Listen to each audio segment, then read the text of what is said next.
یقین جانو میرے عزیزوں، پوری دنیا کو حکومت چلانے کے قوانین دینے والا سب سے پہلا دین اسلام، بے شک سب سے پہلا لا کے تحت ایک پوری کنٹری چلنا چاہیے، یہ اسلام نے دیا ہے، ورنہ تو پہلے بادشاہوں کے قانون چلتے تھے۔ یہ جو یونیفارم سول کوڈ کا مسئلہ جو اٹھایا گیا ہے، کیا ہے؟ ان کو اچھی طرح سے پتہ ہے کہ دین اسلام پورے قوانین رکھتا ہے۔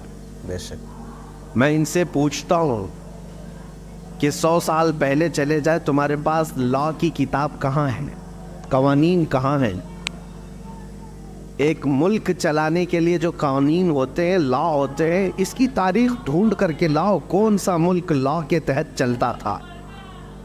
یقین جانو میرے عزیزوں، پوری دنیا کو حکومت چلانے کے قوانین دینے والا سب سے پہلا دین اسلام، بے شک سب سے پہلا لا کے تحت ایک پوری کنٹری چلنا چاہیے، یہ اسلام نے دیا ہے، ورنہ تو پہلے بادشاہوں کے قانون چلتے تھے۔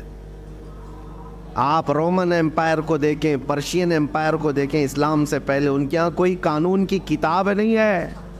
بادشاہ کو رات میں کوئی خواب آ گیا، صبح وہ قانون بن جائے گا۔ بادشاہ کو کوئی اچھی چیز لگ گئی، وہ دوسرے دن قانون بن کر کے سب پر نافذ ہو جاتا۔ تو وہاں پر تو امپائر ہوتا تھا، شہنشاہ جس کو کہتے ہیں، بادشاہ جس کو کہتے ہیں، اس کے قوانین چلتے تھے۔ یہ دین اسلام نے قوانین مرتب کر کے عطا کیا ہے۔ دین اسلام نے لوگوں کو چلنے کا طریقہ بتایا، اور اس میں کسی کا بھید بھاؤ نہیں رکھا گیا، صحیح، یہاں سب کو برابر رکھا گیا۔ یہ لوک پال بل کی بات کرتے رہے، نہ ہی لا سکے نہ ہی کر سکے، جس کا مطلب یہ تھا کہ اونچے عہدے والا بھی جواب دہ ہوگا، ذمہ دار ہوگا سوالوں کے جواب کا، لیکن یہ کبھی نہ لا سکیں گے۔ جن کے کرتوت کالے ہوں وہ کب عدالت کا سامنا کر سکتے ہیں؟ ہاں، یہ سارے صحیح بات مسائل ہے۔ اگر دیکھنا ہے تو اسلام کے دامن میں دیکھو۔ سیدنا عمر فاروق رضی اللہ تعالیٰ عنہ مسجد میں کھڑے ہیں، مسجد نبوی میں، اور عین خطبے کے دوران آپ نے پوچھا کسی کو کوئی سوال ہے؟ ایک صحابی کھڑے ہو گئے، دیہات کے رہنے والے، کہا ہاں آپ کے متعلق ہی سوال ہے۔ کہا مال غنیمت میں جو کپڑا آپ نے تقسیم کیا تھا سارے لوگوں کو، اس کپڑے سے کسی کا بھی پورا جبہ نہیں بنا، آپ کا پورا جبہ کیسے بن گیا؟ سب کو کپڑا اتنا ملا تھا کہ پورا جبہ نہیں بن سکتا تھا، آپ کا کیسے بنا؟ یہ سوال پوچھنے کا حق صرف اسلام نے دیا۔ سبحان اللہ۔ پہلے بادشاہوں کو کوئی سوال کرتا تو گردن مار دی جاتی، ختم کر دیا جاتا۔ سیدنا عمر فاروق رضی اللہ تعالیٰ عنہ نے یہ نہیں فرمایا کہ کون بدتمیز ہے جو یہاں پر بدتمیزی کر رہا ہے، نہیں، گلے سے لگایا اور فرمایا میں تمہیں جواب دیتا ہوں۔ در حقیقت مال غنیمت میں مجھے بھی کپڑا ملا تھا، میرے بیٹے عبداللہ کو بھی کپڑا ملا تھا، عبداللہ نے اپنا کپڑا مجھے ہبہ کر دیا، دونوں ملا کر کے سلایا، میرا جبہ بن گیا۔ سبحان اللہ۔ جواب دینے کا حق امیر المومنین کے پاس، وہ جواب دیتے۔ اور اس کے بعد آپ نے فرمایا جب تک دین اسلام میں یہ نظام رہے گا، اس نظام کو کوئی درہم برہم نہیں کر سکتا۔ عزیزان گرامی وقار، ہزاروں مثالیں ہیں، ہزاروں مثالیں ہیں۔ ان ظالموں کو آج قوانین اسلام کی طرف انگلی اٹھانے کی جرت صرف اس لیے ہے کہ یہ اپنی سیاسی روٹیاں سینکنا چاہتے ہیں، باقی کوئی مطلب نہیں۔ اب ہونا کیا چاہیے؟ جو ایک خلفشار ہے اور ایک بہت زیادہ افواہیں پھیلی ہوئی ہیں مسلمانوں کے بیچ میں، کیا کرنا ہے؟ تنظیمیں اپنا کام کر رہی ہیں، خانقاہیں اپنا کام کر رہی ہیں، مدرسے، مساجد، ٹرسٹ اپنا کام کر رہی ہیں۔ یونیفارم سول کوڈ نہیں لاگو ہونا چاہیے، اس کے یہ خطرے ہیں، اس کے وہ خطرے ہیں۔ ان سے تھوڑا ہٹ کر کے میں کہتا ہوں ان سے کب تک احتجاج کرتے رہو؟ نہ ہی ہمارے احتجاج کا ان کے اوپر کوئی اثر پڑتا ہے۔ صحیح۔ یہ ایسی ظالم قوتیں بیٹھی ہوئی ہیں جن کے سامنے ہزاروں کا مر جانا بھی کوئی اثر نہیں کرتا۔ کوئی اثر نہیں کرتا، دیکھا ہم اس لیے بار بار مسلمانوں، دیکھتے ہیں۔ سب سے اہم بات یہ ہے کہ ان سے بھیک مانگنے کی ضرورت ہی نہیں ہے کہ تم ہمارے قوانین کی حفاظت کرو یا ہمارے قوانین سے چھیڑ چھاڑ نہ کرو، بلکہ میدان میں اتر کر کے یہ بتاؤ کہ اس زمانے میں بھی تم سارے قوانین پر پابندی لگاؤ، لیکن میں شریعت مصطفیٰ پر عمل کر کے دکھاؤں۔ سبحان اللہ۔ تمہاری پرمیشن کی ضرورت نہیں مجھے دین اسلام پر چلنے کے لیے۔ ہمارے نبی پاک صلی اللہ تعالیٰ علیہ وسلم کے قوانین ہمارے لیے جان سے بڑھ کر کے ہیں. مسلمانوں کو آج عملی میدان میں آ کر کے قوانین اسلام پر عمل کر کے دکھانا چاہیے کہ میرے اپنے گھر کے قوانین، میرے دین کے معاملات، اس کو میں موت تک گلے سے لگا کر کے رہوں گا. انشاءاللہ. یہ ہوتا ہے سب سے بہترین احتجاج. میں آپ کو بتاؤں، لوگوں میں جو ایک خلفشار ہے، چمی گوئیاں چل رہی ہیں کہ کیا ہوگا کیا ہوگا. انہوں نے 3 طلاق کا مسئلہ بھی لا کر کے ڈرایا نا، لا کر کے. یہ کس کے لیے تھوپا گیا تھا؟ صرف ٹارگٹ یہ کرنا ہے اور وہ ایک بڑی قوم کو بیوقوف بنانا ہے. جو یہاں پر ایک میجورٹی میں قوم ہے، ان کو بیوقوف بنا کر کے رکھنا ہے کہ دیکھو یہ ویلن ہے، یہ مسلمان، اور ان سے لڑنے کی طاقت صرف ہم ہی رکھتے ہیں، اور ان کی ساری چیزیں ہم چھین رہے ہیں، ان کے قوانین پر ہم پابندی لگا رہے ہیں، اور وہ بیچارے وہ خوش ہوتے رہے. ان کو خوش کرنا ہے اور ان کی روٹیاں لینا ہے، سیاست کو گرمانا ہے، بس اتنا ہی ہے. باقی تمہارے قوانین سے ان کو کوئی لینا دینا نہیں. 3 طلاق کا مسئلہ وہ آدمی لے کے آیا جو کبھی شادی نبھا نہ سکتا ہو، صحیح. جو کبھی عورتوں کے ساتھ رہ نہ سکتا ہو. میرے عزیزوں، ڈرنے کی کوئی بات ہی نہیں ہے. تم اس طرح کے نہ جانے کتنے قوانین لے آؤ. مسلمان تو اپنے نبی پاک صلی اللہ تعالیٰ علیہ وسلم کی شریعت طاہرہ پر کل بھی عمل کرتا تھا، آج بھی عمل کرتا ہے، بے اور شک. صبح قیامت تک عمل کرتا رہے گا. انشاءاللہ. حقیقت بے شک. بات یہ ہے، UCC آلریڈی پورے انڈیا میں چل رہی ہے.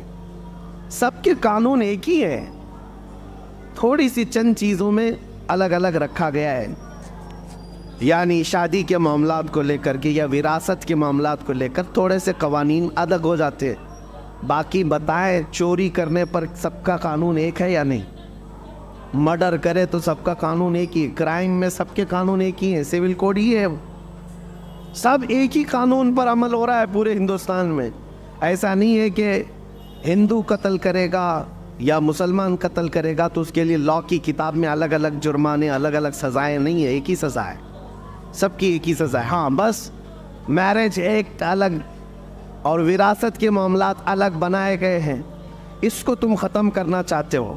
میں مسلمانوں سے یہ کہتا ہوں، تو اگر آپ اس نشانے پر اپنے آپ کو سمجھ رہے ہیں کہ ہم کو ہی ہلانے کے لیے سب بنایا گیا ہے، تو میرے عزیزوں، آپ اپنے نکاح مسجدوں میں کرتے ہو، آپ اپنے نکاح شریعت کے دائرے میں کرتے ہو.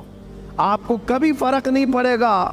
آپ اپنے گھر کے مسائل مسجدوں سے حل کرتے ہو، علماء دین سے مسائل پوچھتے ہو، تو کبھی ان قوانین کے 1000 لاگو ہونے پر بھی آپ پر فرق نہیں پڑے گا. آپ پر فرق نہیں پڑے گا. اسی لیے میں یہ کہتا ہوں کہ ان تمام مسائل پر احتجاج کرنے کی ضرورت نہیں، بہت زیادہ ایگریسو ہونے کی ضرورت نہیں، ورنہ ظالم کتا یہی انتظار میں ہے کہ مسلمان کب بھڑکیں گے، کب بدکیں گے، اب کب سڑکوں پر آئیں گے، کب یہ توڑ پھوڑ کریں گے اور ہم دوسروں کو ڈرائیں گے کہ یہ دیکھو ایسی وحشی قوم ہے.